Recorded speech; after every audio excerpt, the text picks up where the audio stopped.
Hello everyone, अस्सलाम वालेकुम, सत श्री अकाल। आई होप आप सब अच्छे होंगे, खैरियत से होंगे, सब ठीक ठाक होंगे। क्या इंसानों के अलावा इस दुनिया में और कोई रहता है? जी हाँ, रहता है। इंसानों के अलावा अल्लाह ने बहुत सारे मखलूक को पैदा किए हैं, बहुत सारे चीज़ को पैदा किए हैं। इसमें है जिन और जिन्नात भी पैदा हुए हैं। फरिश्ते तो है ही पहले से, पर जिन और जिन्नात को भी इंसानों की तरह इस दुनिया में पैदा किए गए, जो आग से पैदा किए गए हैं। और उनकी भी फैमिली होती है, उनकी भी शादी होती है। जैसे इंसानों की शादी होती है, उसी तरह जिन और जिन्नात की भी शादी होती है, उनकी भी फैमिली होती है अपनी। और जिस वीडियो को रिएक्ट करने वाले हैं, जिस वीडियो को देखने वाले हैं, वो है कुवैत की एक सच्ची कहानी जो जिन और जिन्नात के ऊपर है। और वहाँ के एक सिंगर हैं जिनका नाम है नूरा अल तकाका। ये एक सिंगर है और ये काफ़ी फेमस सिंगर थी वहाँ की, कुवैत की। एक जिन्नात की शादी में इन्होंने गाना गाया था। इन्हें हालांकि मालूम नहीं था कि मैं एक जिन्नात की शादी में गया हूँ। अभी हम देखने वाले जिस वीडियो को, वह है पॉडकास्ट विथ नसीर बेग के साथ। अभी ये क्या बताते हैं उनके बारे में कहानी, और क्या रियल है कुवैत की कहानी, सच्ची है या झूठी है, ये हमें मालूम नहीं है। तो चलिए आइए बिना टाइम वेस्ट किए इस वीडियो को स्टार्ट करते हैं और देखते हैं क्या हकीकत है। क्या जिनों और इंसानों के बाहम ताल्लुकात मुमकिन हैं? नूरा अल तकाका, जो कि कुवैती गुलकारा हैं, वो अपने बैंड के हमरा जिन्नों की एक शादी की तकरीब में अपने फन का मुजाहरा करके आए। जब नूरा समेत सब तैयार होकर फंक्शन में पहुंचे तो मेहमानों ने रक्स शुरू कर दिया। रक्स ऐसा मुनफरिद और अजीब था कि नूरा घबरा गईं और सोचने लगी कि आखिर ये कौन लोग हैं। ऐसे लोग पहले तो कभी नहीं देखे, और उनके पांव इंसानी सूरत पर नहीं थे, न पंजे, न एड़ी, न तलवे, बल्कि वो बकरियों के सुम थे। नूरा पर भी कपकपी तारी हो गई। Podcast with Nasir Beg. VLC podcast में डॉक्टर नासिर बेग के साथ खाकसार आपकी खिदमत में हाजिर है। जिन क्या है? क्या जिनों और इंसानों के बाहम ताल्लुकात मुमकिन हैं? क्या जिन इंसानों को पसंद करते हैं? जिन देखने में कैसे लगते हैं?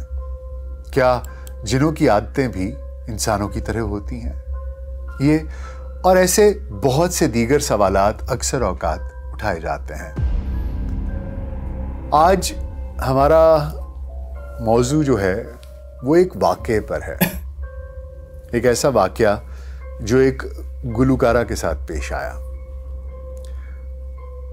जिस गुलकारा का नाम था नूरा अल तकाका, और इनका ताल्लुक कुवैत से था। तो आइए उनके इस वाक़े के बारे में जानते हैं कि उनके साथ हुआ क्या था। गुलकारा नूरा अल तकाका की, जो कि कुवैती गुलकारा हैं, उनके बैंड में सब परफॉर्मर्स ख़वातीन थीं, औरतें थीं। और ये बैंड शादियों की तकरीबों को चार चांद लगाने के लिए बहुत ही मशहूर था। नूरा का दावा है वो अपने बैंड के हमरा जिन्नों की एक शादी की तकरीब में अपने फन का मुजाहरा करके आए। माफौकुल फितरत वाकयात रिपोर्ट करने वाली वेबसाइट infinityexport.com के मुताबिक नूरा अल तकाका ने बताया कि शादियों के फंक्शंस पर उनकी बहुत ज़्यादा डिमांड रहती थी और अमीर तरीन ख़ानदान उन्हें और उनके बैंड को अपनी तकरीबात में बुलाते थे। एक रोज़ जबकि बैंड की हफ्तावार छुट्टी थी, अचानक एक औरत का फ़ोन आया। उस औरत की आवाज़ निहायत अजीब थी और उस औरत ने नूरा को बताया कि वो नूरा को अपनी बेटी की शादी की तकरीब में बुलाना चाहती है। नूरा के मुताबिक उसने फ़ोन करने वाली औरत को बताया कि बैंड हफ्तावार छुट्टी पर है और बैंड के अरकान काम की कसरत के बायस पहले ही बहुत बेआरामी का शिकार हैं। सो वो मुआज़रत कबूल फरमाएं और मुस्तक़बिल में किसी और फंक्शन के लिए पहले से शेड्यूल चेक करके डेट ले आएँ और उस पर नूरा अल तकाका और उनका बैंड परफॉर्म कर लेगा।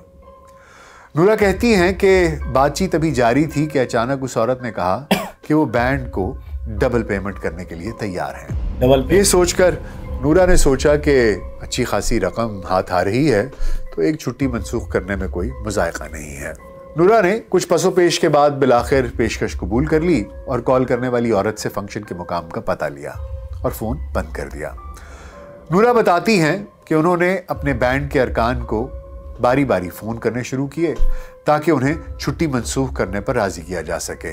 बैंड के ज़्यादातर अरकान छुट्टी करने के हक में थे, मगर पेमेंट डबल होने का सुनकर सभी मान गए। नूरा और उसका बैंड उसी रात बताए हुए पते की तरफ रवाना हुए।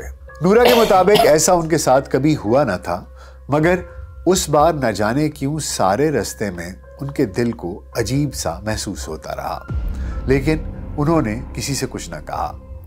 नूरा कहती हैं कि रास्ता भी बहुत अजीब सा था, टेढ़ा मेढ़ा, जैसे भूल भुलैया सी हो, जैसे कोई घुमा फिरा कर किसी को कहीं और से कहीं और ले जाना चाह रहा हो। अचानक सबको लगा कि वो रास्ता खो बैठे हैं। गाड़ियां इंतहाई आहिस्ता रफ्तार के साथ चल रही थीं और अभी इस बारे में बैंड के अरकान एक दूसरे से बातचीत कर ही रहे थे कि उन्हें बहुत सारे लोग इकट्ठे दिखाई दिए। जैसे ही करीब पहुंचकर पूछा गया तो मालूम हुआ कि शादी की तकरीब वहीं हो रही थी जहां नूरा अल्तकाका और उनके बैंड को बुलाया गया था। नूरा बताती हैं कि ये एक बहुत बड़ा घर था जहां म्यूजिक ऊंची आवाज में बज रहा था। नूरा और बैंड अरकान इमारत में दाखिल हुए तो उन्होंने देखा कि तकरीब में शरीक लोगों ने अजीब से मलबूसात ज़ेब तन किए हुए हैं। जिस औरत ने नूरा को फ़ोन किया था वो सामने आई, अपना तारुफ कराया और बैंड को खुशामदीद कहा। नूरा उस औरत को उसकी आवाज़ से पहचान गई। नूरा बताती हैं कि उस औरत ने जब उनके गाल पर बोसा दिया तो उन्हें यूं महसूस हुआ कि जैसे इस औरत की खाल पथरीली है और उसे एक अजीब सी हरारत और हिद्दत महसूस हुई। उस औरत का लिबास भी बहुत ही अलग सा था जो मामूल से हटकर था।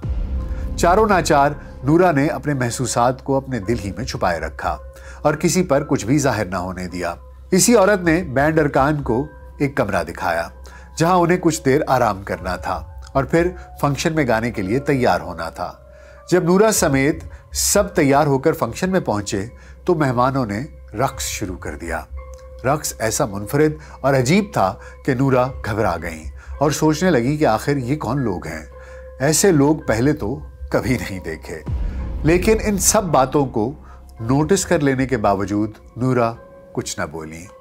बैंड ने अपनी परफॉर्मेंस का आगाज कर दिया। नूरा गाना गाती रही और उसकी टीम भी परफॉर्म करती रही और तकरीब के शुरका का बहुत ही बेहंगम सा रक्स भी जारी रहा। अब रात गहरी हो चली थी। बैंड अरकान थक चुके थे, मगर फरमाइशों का सिलसिला था कि थमने का नाम ही न लेता था। और अचानक एक टीम मेंबर लड़की बेहोश होकर गिर पड़ी। नूरा आगे बढ़ी और जानने की कोशिश की कि इस लड़की को हुआ क्या है। वो अपने होशो हवास खो बैठी थी। अभी वो आगे बढ़ी ही थी कि उसने देखा कि उसकी बैंड की एक और मेंबर जैसे सदमे में चली गई है और टकटकी बांधे मुसलसल एक जानिब को तके जा रही है। जैसे ही नूरा ने उधर को देखा जिधर देखते हुए बैंड की वो मेंबर सुन हो चुकी थी, तो डरा देने वाला मंजर था। रक्स करने वालों ने अब उछलना कूदना शुरू कर दिया था और उनके पांव इंसानी सूरत पर नहीं थे, न पंजे, न एड़ी, न तलवे, बल्कि वो बकरियों के सुम थे। नूरा पर भी कपकपी तारी हो गई। वो भी शायद बेहोश होकर गिर पड़ती, लेकिन अचानक उसे ख्याल आया कि वो बैंड की सरबराह है और उसे हर हाल में अपनी हिम्मत को मुजतमा रखना है और इस सूरत हाल से ना सिर्फ खुद बाहर निकलना है बल्कि अपनी टीम के सब अरकान को भी संभाला देना है। नूरा को लगा कि अगर उसने खौफ का इजहार कर दिया तो ये लोग उसे और उसके बैंड अरकान को यहाँ से जाने न देंगे। सो नूरा ने अपने आप को मजबूत रखा और मुसलसल गाती चली गई। इसी दौरान किसी न किसी तरह नूरा ने टीम मेंबर्स को एतमाद में भी ले लिया और इशारों के जरिए उन्हें समझाया कि सब चुप रहें, हौसला करें और रूटीन की तरह परफॉर्म करते रहें, क्योंकि अगर उन्हें यहाँ से बाहिफाजत बचकर वापस निकलना है तो ये लाजिम है कि वो गाना गाते रहें, परफॉर्मेंस देते रहें और फंक्शन ख़त्म करके वहाँ से जाएं, क्योंकि फंक्शन बीच में छोड़ना नुकसान का बायस हो सकता है। इसी असना में शादी की तकरीब में शरीक एक मेहमान नूरा के करीब आया और पूछने लगा कि बैंड की एक रुकन खातून बेहोश क्यों हो गई थी। तो नूरा ने उसे बताया कि दरअसल थकावट के बायस ये वाक़या पेश आया है और बैंड की बाकी अरकान को भी आराम की अशद ज़रूरत है। इस तरह नूरा और बैंड के सब अरकान उसी कमरे में वापस ले जाए गए जहां पर वो पहले आराम कर रहे थे। ये कमरा भी बहुत ही अजीबोगरीब था। कमरे की हालत देखकर लगता था जैसे 100 साल से वहां कोई दाखिल ही ना हुआ हो। वहां पड़ा बिस्तर भी बहुत कदीम तर्ज का था और उस पर गर्द जमी हुई थी। नूरा और उसका बैंड इस कमरे में अभी आराम ही कर रहे थे कि वो खातून जिसने फोन करके नूरा और उसके बैंड की बुकिंग करवाई थी वो इस कमरे में दाखिल हुई। उस औरत की शक्ल और उसका हुलिया इतना खौफनाक और हैबतनाक था कि नूरा और उसके तमाम बैंड मेंबर्स ने चीखें मारनी शुरू कर दी। उन पर खौफ तारी हो गया और वो चीखें मारते हुए अपना सब सामान वहां पर छोड़कर उस घर से भाग निकल खड़े हुए। उस जगह से सरपट भागने के बहुत देर बाद जब होश आया तो बैंड को ये मालूम पड़ा कि वो एक वीराने में है। कुछ देर जब उनके होशो हवास वापस आए तो सोचा कि क्यों ना सड़क ढूंढी जाए और वापसी का कोई उपाय किया जाए। तब नूरा और उसका बैंड सड़क की तलाश में चलना शुरू हुए और काफी देर चलने के बाद उन्हें सड़क दिखाई दी। रात का ऐसा पहर, तमाम खवातीन का बैंड और वीरान सड़कें और ऊपर से उन सब पर खौफ तारी था। काफी देर चलने के बाद उन्हें वहां पर एक शख्स दिखाई दिया। वो शख्स इन तमाम खवातीन को रात के इस पहर में इस वीराने में देखकर हैरान हो गया और उनसे सवाल पूछा कि वो यहाँ क्या कर रही हैं। नूरा ने उस शख्स को अपनी तमाम कहानी और तमाम दास्तान सुनाई। नूरा की कहानी सुनकर उस शख्स पर भी खौफ तारी हो गया, लेकिन उसने अपनी गाड़ी में नूरा और उसके बैंड को लिफ्ट दी और उन्हें उनके घरों तक बहिफाजत पहुंचा दिया। नूरा बताती हैं कि उन्हें उस वक्त ही सूरत हाल को जांच लेना चाहिए था जब वो वहां पहुंची थीं और अजीबो गरीब मलबूसात और कदीम अंदाज की इमारत को देखा था। नूरा के मुताबिक जब वो गा रही थी तो मुसलसल उसके कानों में सरगोशियां होती थीं, जैसे कुछ लोग उसे कहते जाते हैं कि बस गाती जाओ गाती जाओ गाती जाओ, तुम्हें अंदाजा तक नहीं कि तुम्हारा गाना हमें किस कदर पसंद है। नूरा के मुताबिक वो इन सरगोशियों को अपना वहम ख्याल करती रहीं, जबकि दर हकीकत ये उन जिनों की सरगोशियां थीं जिनकी शादी के फंक्शन पर उन्हें बुलाया गया था। नूरा कहती हैं कि दुल्हा दुल्हन के मलबूसात भी इस दुनिया के ना लगते थे। नूरा कहती हैं कि उन्हें कभी यकीन ना आता कि उन्होंने जिनों के फंक्शन पर गाया है अगर उन्होंने मेहमानों के बकरी के सुमो जैसे पैर न देखे होते हैं। नूरा ने इसके बाद कभी गाना नहीं गाया। इस वाक़े के कुछ अरसे बाद वो शदीद बीमार हो गईं और कुछ अरसा बीमार रहने के बाद उनकी वफात हो गई। तो जी जनाब, ये तो था नूरा अल-तकाका का वाक़या। तो जनाब, ये बयान था नूरा अल-तकाका का, या उनका दावा कह लें, जो कि कई लोग समझते होंगे कि ये महज एक किस्सा है, एक कहानी है जो बैंड की मशहूरी के लिए सोचे समझे इक़दाम पर घड़ी गई हो, लेकिन इसके बाद उन्होंने कभी गाना तो गाया नहीं, इसलिए इस दावे की भी कुछ समझ नहीं आती। और ये भी हो सकता है कि उनका वहम हो, कोई बीमारी हो। बहरहाल आपका इस बारे में क्या ख्याल है, आप ज़रूर बताइएगा। फिलहाल हम एक और कोशिश किए लेते हैं कि जिनों के बारे में आपको जो कुछ थोड़ी बहुत मालूमात हमारे इल्म में है, आखिर ये जिन्नात और जिन और जिन्नात क्या होते हैं, कौन होती हैं जिन जिन्नात और कैसे होते हैं दिखने में। चलिए देखते हैं, पहले इनसे समझते हैं कि जिन जिन्नात क्या होते हैं, वो भी आप तक पहुंचाए देते हैं। जिन दरअसल अरबी जुबान का लफ्ज़ है जिनके लग़वी मानी छुपी हुई मखलूक के हैं। इब्राहीमी मज़ाहिब यानी यहूदियत, मसीहियत और इस्लाम के मुताबिक इंसान मिट्टी से बने हैं और फरिश्ते नूर से, जबकि जिन आग से बनाए गए हैं। मुख्तलिफ अक़वाल के मुताबिक हिंदू मत समेत दुनिया की दीगर मजहबी रिवायात में जिनों को द्यो, परी, भूत, चुड़ैल, छलावा और इच्छाधारी नाग और इच्छाधारी नागिन वगैरह के नाम से भी बुलाया गया है। ये भी दरअसल जिनों के ही बिगड़े हुए नाम हैं।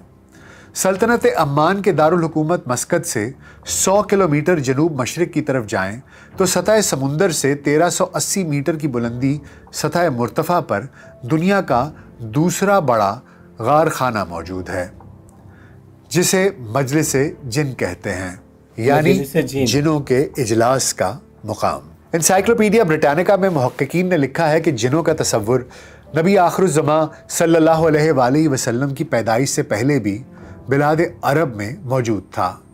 जाहिली अरब तसव्वुरात के मुताबिक इससे पहले जिन ज़मीन पर रहते हैं, दिखाई नहीं देते, मुख्तलिफ शक्लें बनाने की सलाहियत रखते हैं, गैर मामूली क़ुव्वतों के मालिक होते हैं। अरब कहा करते थे कि जिन बग़ैर धुएं की आग से बने हैं। जिन शुअरा और कहनों के पास आते हैं। शायरों के तख़य्युल की रिफ़त जिनों की आमद से ही है, जबकि कहनों की पेशगोइयाँ भी जिनों ही से हासिल की जाती हैं। सफ़र के दौरान वीरानों में खैमे लगाने से पहले जाहिली दौर के अरब जिनों के सरदारों से पनाह के तालिब हुआ करते थे। रोमानिया के वज़ीर एच.एल. क्रेग, जिन्होंने रसूल अकरम सल्लल्लाहु अलैहि वसल्लम की शान में सीरतुन नबी सल्लल्लाहु अलैहि वसल्लम की एक किताब बाउनवान बिलाल लिखी है, उनके मुताबिक दूर दराज सहराओं के खाना बदोश कबीलों यानी बद्दुओं को जिन कहा गया है। ये एच.एल. क्रेग का इनफरादी मौक़िफ़ है। किसी और मुहक्किक ने ऐसी कोई बात नहीं की और ना ही क्रेग के मौक़िफ़ की तस्दीक की है, बल्कि क्रेग के इस नुक्ते की तरदीद ही करते अक्सर लोग दिखाई देते हैं। जिनों के बारे में बहुत से मफरूज़ात हैं, बहुत से ऐसे ख़यालात हैं जो कि राइज हैं। उनमें से कुछ आपको बयान किए देते हैं। मसलन कि जिनों को इंसानी ज़रूरियात लाहक हैं, और ये कि जिन हादसात और बीमारियों का बाइस भी गर्दाने जाते हैं, और ये भी कि जिन कत्ल करते भी हैं और ख़ुद कत्ल हो भी सकते हैं, और ये कि ज़रर रसा जिन इंसानों को नुकसान पहुंचाते हैं, और सबसे बढ़कर ये भी कि जिनों को काबू करके उनसे फ़ायदे भी लिए जा सकते हैं। अब इनमें क्या सच है क्या झूठ, ये तो अल्लाह रब्बुल इज़्ज़त ही जानते हैं। बरे सगीर पाक व हिंद में जिनों का तसव्वुर अरब कुरान मजीद के साथ लेकर आए। कुरान मजीद में बयान किया गया है कि नबी आखिरुज़्ज़मा हज़रत मोहम्मद मुस्तफ़ा सल्लल्लाहु अलैहि वसल्लम की बेसत से पहले जिन आलम बाला की सुनगुन लेने आसमानों पर चढ़ जाया करते थे, मगर आप सल्लल्लाहु अलैहि वसल्लम की बेसत के बाद अल्लाह ने यह सिलसिला रोक दिया। कुरान नाजिल होना शुरू हो गया और आसमानों पर हर तरफ फरिश्तों के कड़े पहरे लग गए। जो जिन भी आसमानों की जानिब जाता उस पर पत्थर मारे जाते, जिसे शहाबियों की बारिश कहा जाता है। जिन्होंने अपने सरदारों के हुक्म पर जब आसमानों में सफ़र पर बंदिश की तहकीकात ज़मीन के तूलो अरज़ में घूम फिर कर की, तो बिल आखिर उन्हें मालूम हुआ कि कुरान मजीद नाजिल हो रहा है और इसलिए अब आसमानों के रास्ते बंद हैं। सफ़र ताइफ में सहाबी हज़रत ज़ैद बिन हारिस रज़ी अल्लाह ताला अन्हु रसूल अकरम सल्लल्लाहु अलैहि वसल्लम के हमरा थे। हिजरत से 3 साल कबल सन 1090 में ताइफ से वापसी पर नखला के मुकाम पर आप सल्लल्लाहु अलैहि वसल्लम ने नमाज में सूरह अहकाफ की आयत 29 से 32 तक तिलावत फरमाई। ये तिलावत उन जिनों ने भी सुनी जो पहले से हज़रत मूसा अलैहिस्सलाम पर उतरने वाली किताब तौरात पर ईमान ले आए थे। ये जिन हज़रत सल्लल्लाहु अलैहि वसल्लम पर भी ईमान ले आए। सूरह अहकाफ के अलावा सूरह अराफ, सूरह हूद, सूरह नमल, सूरह हिज्र, सूरह कहफ, सूरह साफ़ात, सूरह मुल्क, सूरह रहमान और सूरह नास समेत मुतअद्दिद मुकामात पर कुरान शरीफ में जिन्नों के तज़किरे हैं। जिन्नों को ताअत व मासियत और कुफ्र व ईमान में चुनाव का इख्तियार हासिल है। इब्लीस यानी शैतान भी जिन है। हज़रत सुलेमान अलैहिस्सलाम ने जिनों पर भी हुकूमत की और उन्हीं के हुक्म पर उन्होंने हैकल सुलेमानी की तामीर में हिस्सा भी लिया। अफरेत जिनों में से उस जिन को कहते हैं जिसके कवीउल जुस्सा होने और बेअंदाज़ा सलाहियतों का मालिक होने पर आम जिन भी उसके आगे कोई शय नहीं होते। वाक़या हज़रत सुलेमान अलैहिस्सलाम और मलका सबा बिल्कीस में भी एक अफरेत मज़कूर है। आपको जिनों पर एतबार है कि नहीं है, आप जिनों को मानते हैं कि नहीं मानते हैं, और नूर अल तकाका के इस वाक़े के बारे में आपका क्या ख्याल है कि ये कोई सच्चा वाक़या है या मन घड़त बयान है, हमें ज़रूर बताइएगा। उम्मीद है आपको आज का पॉडकास्ट पसंद आया होगा। अपना बहुत ख्याल रखिएगा। ये था नूरा अल तकाका का जो वाक़या हुआ था उनके साथ, और हकीकत में जिन होते हैं या नहीं होते ये हमें कमेंट करके ज़रूर बताइए गाइस। क्या आपको पता है जिन और जिन्नात के बारे में? तो कमेंट ज़रूर कीजिएगा, बताइएगा कि होता है या नहीं होता है। और वैसे उनके साथ जो हकीकत कहानी, हकीकत घटी घटना, उनके बाद वो मतलब सिंगर गाना गाने ही छोड़ दिए। उसके बाद उनकी कुछ दिन बाद तबीयत ख़राब होने के बाद मतलब ऐसा ही मतलब किसी के साथ हो जाता है कि सदमा लग जाता है। उनके बाद होते के साथ तबीयत उनकी बिगड़ गई, उसके बाद उनका डेथ हो गया, इंतकाल हो गया। वो इस दुनिया में अब नहीं है, अब नहीं गाती है। और उनका बैंड का भी एक दो आदमी भी डेथ कर गए और अभी तक उनका मतलब कोई पता नहीं है, सब कुछ ख़त्म हो गया। क्या हकीकत में इस दुनिया में अल्लाह ने जिन और जिन्नात को भी पैदा किया गया है और उनकी भी फैमिली है, ऐसा लोगों को मानना है? और क्या ये कुवैत की जो सिंगर थी, इनका क्या हकीकत है या कोई फसाना मन गढ़ंत कहानी घटी है? ये हमें भी कमेंट करके ज़रूर बताइएगा गाइज़, अगर आपको मालूम होगा तो प्लीज़ रिक्वेस्ट है। तो और ये जिन्नात के रहा बात की जिन्नात के बारे में और जिन के बारे में, तो इन्होंने बताया कि अल्लाह ने उनको आग के धुएं से पैदा किया गया और वो हमेशा इंसानों के कान में बोलते हैं, कान में से बात करते हैं, बोलते हैं। उनको दिखाई नहीं देता है, उनको कोई देख नहीं सकता। जब तक वो नहीं चाहेंगे तब तक उनको कोई देख नहीं सकता। और एक ऐसे ऐसी ऐसी एक जगह भी है गाइस, जो हाँ मैं जानता हूँ खुद कि वहाँ जिन और जिन्नात की हाज़िरी भी होती है। वहाँ हाज़िरी चलती है लोगों की, जिनको अगर जिन पकड़ लिए हैं, जिन्नात पकड़ लिए या किसी को भूत प्रेत पकड़ लिए हैं। इनका कहना था कि नसीर बिग जो थे, इनका कहना था कि मतलब जो शैतान होते हैं, जो चुड़ैल, जो जैसे ऐसे बोलते हैं भूत प्रेत, वो जिन्नात के जिन के ही मतलब रूप होते हैं, उनके ही नाम दिया गया है। जैसे इच्छाधारी नाग हो गए, उनके नाम ही दिया गया है। और काफ़ी ऐसी जगह है जहाँ दरगाह होते हैं, वहाँ हाज़िरी भी चलती है, उनसे भी कुछ मालूमात पता चलती है कि है या नहीं। कुछ लोग मानते हैं, कुछ लोग नहीं मानते हैं। जैसे अहले सुन्नत मानते हैं, देवबंदी नहीं मानते हैं, या अहले हदीस नहीं मानते हैं। तो इस तरह का बात है। अगर आपको पता है गाइस कुछ भी इसके बारे में, तो प्लीज़ कमेंट करके ज़रूर बताइएगा। अगर अच्छा लगा होगा मेरा वीडियो तो इसको लाइक कर दीजिएगा, और चैनल पे नए हो तो सब्सक्राइब जरूर कर दीजिएगा। फिर मिलते हैं नेक्स्ट एक से वीडियो को लेके आते हैं इसी तरह एक और वीडियो, इंटरेस्टिंग वीडियो को। तब तक के लिए गाइस खैरुन फी अमान अल्लाह।